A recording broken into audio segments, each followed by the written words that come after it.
શું કરે શ્રેયસ દીકરા? એટલે આને શું થયું? અરે એનો ભાઈબંધ 5-6 હજારની ગેમ લાવ્યો છે તો એને જોઈએ છે.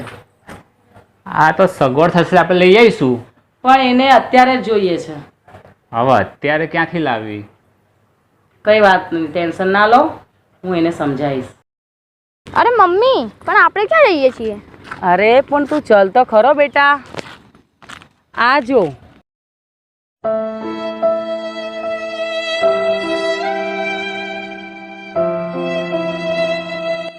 આ બાજુ જો.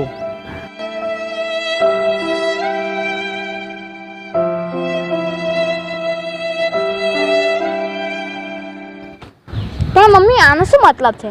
અરે બેટા તું ઘરે ચલ તો ખરો, હું તને સમજાવું. ચલ.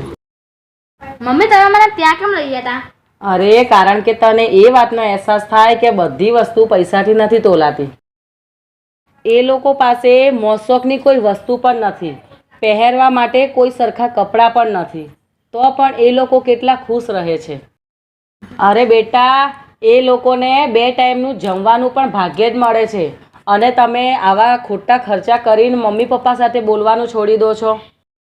જો બેટા અમે અમારી પરિસ્થિતિ પ્રમાણે તને સાચવીએ છીએ, અને હંમેશા યાદ રાખવું આપણે આપણી પરિસ્થિતિ પ્રમાણે જીવતા શીખવું જોઈએ.